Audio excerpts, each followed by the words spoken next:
তুমি তোমার স্বামী তো স্বর্ণের চুরিতেও পাবে না। তোমার কোমল ঠোঁট, মুখের উপরে নরম মাংস আর নাভির নিচের নারী অঙ্গ এখন কোন এক প্রতিষ্ঠিত পুরুষের উপভোগ্য অংশ। তুমিও পরিপূর্ণ, আর আমি তোমার শূন্যতায় আজও শূন্য।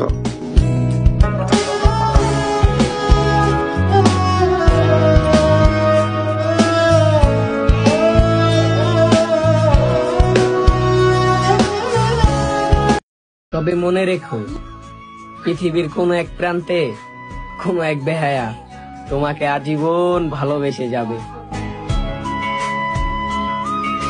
যাকে দেখে আমি হয়ে উঠেছিলাম জোনাকি থেকে জ্যোৎস্না, যার প্রেম পাওয়ার জন্য পৃথিবীর প্রেমে পড়া হলো না, জগৎকুল নাম দিল তার প্রেমিকা।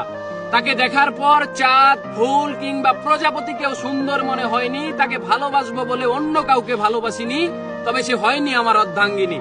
আহ, কি ছিল তার মহিমা! জগৎকুল নাম দিয়েছিল তার প্রেমিকা। সে তো হারায়নি, বরং আমি হারিয়েছি আমায়। সে বলেছিল ভালোবেসে পাল্টে দেব তোমায়, বিচ্ছেদের জামানায়। আহা হা, এর বিপরীতে আমার মুখে সিগারেট আর কবিতাই মানায়। ভালোবেসে হারালাম আমায়। তাকে করা স্পর্শ অথবা তার করা ক্ষিপ্র চুম্বন যেন লেগে আছে আজও ঠোঁটের কোণে। শুধু নেই নেই সেই অনামিকা, যার নাম দিয়েছিল জগৎকুল প্রেমিকা। আমি শুনেছিলাম এ পৃথিবীর মানুষেরা চাইলে সবকিছুই হতে পারে, তাই আমি চাঁদ, সূর্য, মহাবিশ্ব চাইনি হতে, শুধু চেয়েছিলাম এক জনম তোমায় ভালোবেসে যেতে।